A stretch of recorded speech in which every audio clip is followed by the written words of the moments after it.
Welcome to Hub Hits. I'm Sean Speer, editor-at-large at The Hub, and I'm grateful to be in conversation with Matt Spoke, a Hub contributor and real estate developer who wrote a really important essay for The Hub this week entitled, "Can the Liberals Deliver on Their Housing Affordability Promises? The Early Signs Are Not Promising." Matt, thanks so much for joining me. Yeah, thanks, Sean. It's great to be here. Uh, there's so many questions that I have for you because, of course, housing not only loomed large over the election campaign, but it's loomed large in the aftermath of Prime Minister Carney's cabinet appointments and in particular, comments from the new housing minister, Gregor Robertson, about the objectives of the Carney government's housing policy. I just want to put a sort of blunt question to you, if you'll permit me to start the conversation. Can we get more housing affordability without prices coming down? I mean, I think the short answer is no, unless we're willing to wait 40 years to solve this problem. Because I think, one way to look at this is you either need home prices to come down or you need wages and just overall prosperity to increase at a pace rapid enough to catch up to home prices. So, Yes. there's two lines on a very common graph that's been circulating around on Twitter and within sort of policy circles is the pace at which housing prices have grown over the last decade or two in this country and the pace at which wages have sort of stagnated. And it's created this increasing gap between what people can afford and what the prices are on the market. So we either need to solve for the wages line or we need to solve for the housing line. And my sense is we need to solve for both. So Yes. yeah, I think their view of it right now seems like a convenient political narrative, but not an economic reality. Yeah. One of the challenges about addressing the housing issue is understanding the source of the problem. I think it's fair to say uh, progressives would argue, at least in part, that the problem is a case of market failure, that for some reason markets aren't bringing supply and demand into an equilibrium that achieves housing affordability. My sense is, Matt, that you'd think about this issue differently, that it's not an instance of markets malfunctioning so much is government policy standing in the way of markets doing what markets do, which is to bring supply and demand into something approximating balance. Talk a bit about these different perspectives and why you ultimately think we need to focus on the role of government as a key source of the problem. Well, yeah, I mean, market failures are a convenient explanation when we don't want to look internally at our own policies and Yes. question, how was this problem created in the first place? It's hard to blame the market when, in this context, the market is one of the most heavily regulated, taxed, and restrictive of any market in the country.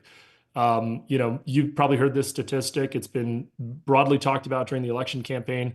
30% of the average cost of a home in Canada today is taxes, fees, and charges from one level of government or another. And that's not to mention the process by which housing is approved, the bureaucracy that exists between the time a developer wants to, apply for a development to building permit or zoning bylaw amendment and the time that they actually get to put a shovel in the ground.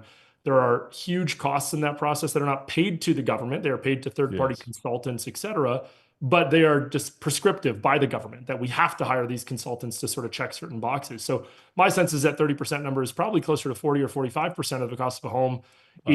is dictated to us by the government. And that is a massive part of the equation that we need to be looking at. Your essay, which we'll get into in a minute, gets to the heart of this supply demand imbalance. And if you'll permit me, I want to dig into that a bit, Matt, because it's not often I get to talk to someone who's on the ground building housing supply in the country.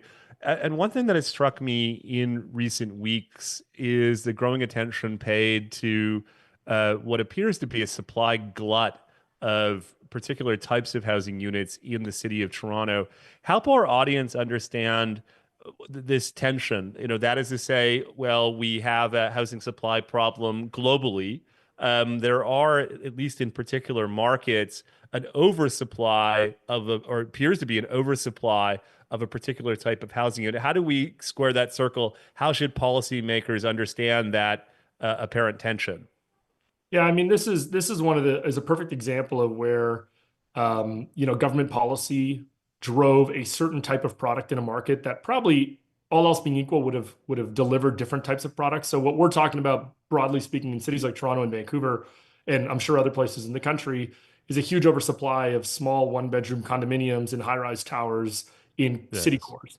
One way to look at this is had we been more permissive of rental housing over the last several decades, those condos maybe in large part would have been rental buildings. Most people don't realize this, but the average condominium built in a major city in Canada, although it's financed as a condominium, it actually serves for, broadly as the end purpose as a rental product. Investors buy these units and they turn around and they rent them out. So instead of living in Yes.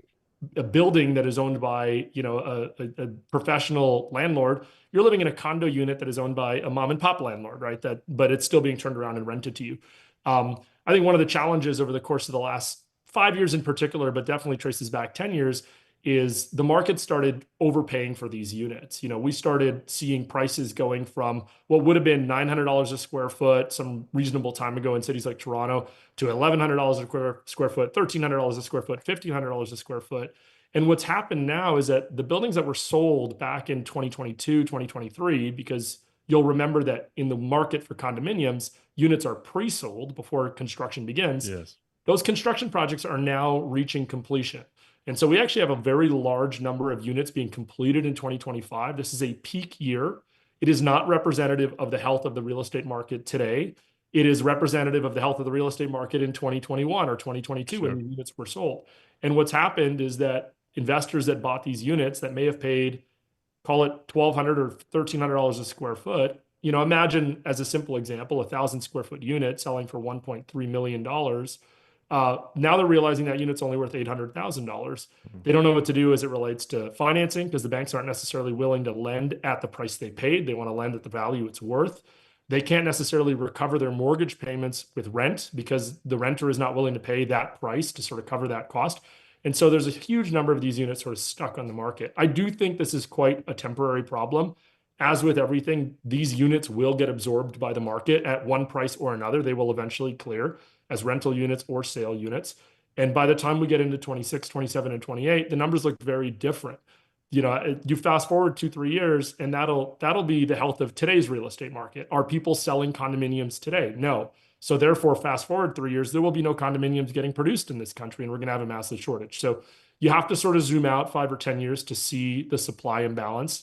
2025 is definitely an odd year because people are looking at the headlines saying there's condos flooding the market, but on the other side, Yes. we're saying we have a housing crisis and we're not producing enough units. So Yes.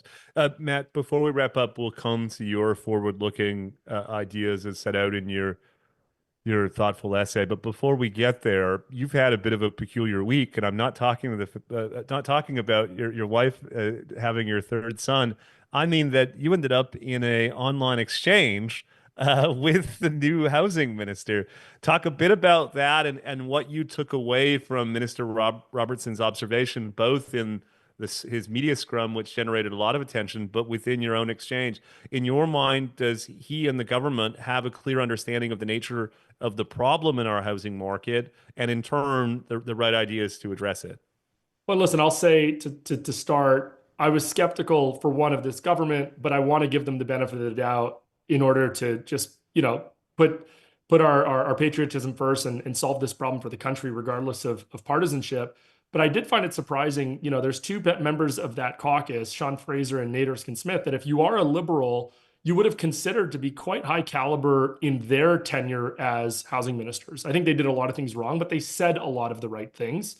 Gregor Robertson has a very interesting background. He was mayor of Vancouver for 10 years, in arguably the 10 years that saw the worst version of this crisis playing out in our major cities from 2008 to 2018. He oversaw development charges increasing by almost 150% during his time as mayor. But I did go into this respectfully in that exchange that I had with him on Twitter, asking, hey, just genuine question. If you want to solve the housing affordability problem, but on the other side of your same statement, you don't want people's current equity value to decrease, how do you square that circle?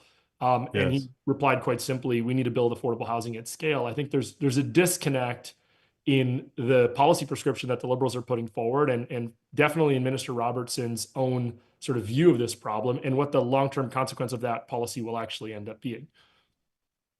Yeah, well, in that vein, let's just underscore this point because there's a lot of different nomenclature that one finds around housing policy debates. But I interpret his communications about the importance of more affordable housing as him essentially saying he understands the problem to be principally around public housing or social housing, which, if I understand correctly, represents something like 3% of the overall housing market. My interpretation of the problem as a non-expert is that what we're trying to solve for is hub employees who make, something like the median wage in Toronto or Edmonton or other parts of the country, not being able to afford housing in the market share of the overall housing market. What does it tell us that he seems to be looking at this principally through the lens of public housing or social housing or affordable housing, as he describes it?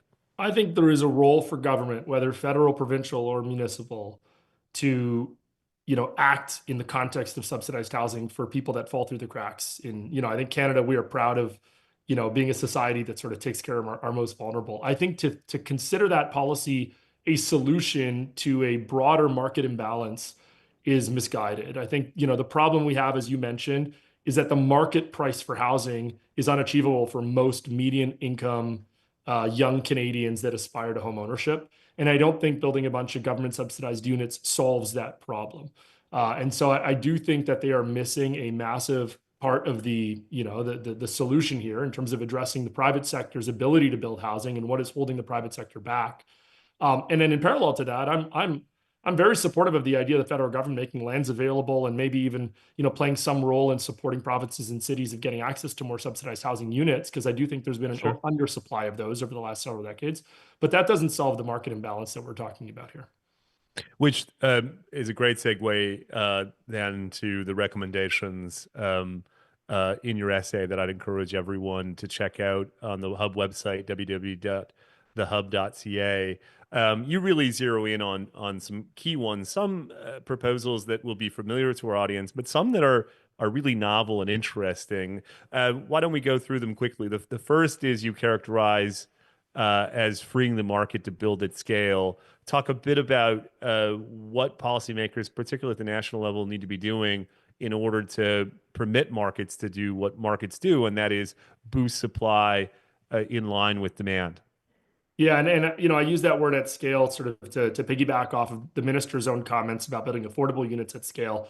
The market today is not building the number of units it would like to be building. It is Yes. restricted by levels of policy interventions, whether they be punitive tax policies or punitive land development or land use policies, as well as other sort of fees and charges and bureaucracy along the way. I think the best thing the federal government could do, and to their credit, they have started to do, is look at tax policy. They did announce during the campaign that they wanted to reintroduce something akin to the MERB tax incentive program that existed back in the 1980s and 1990s. This is the multi-unit rental builders tax incentive program, which effectively allowed real estate developers to accelerate the write-offs of the costs associated with development. It made these buildings more economically viable, and it was, the golden years of rental development. Not to say that we're Yes. solving this problem by building rental towers in cities, but it is a part of the problem to solve.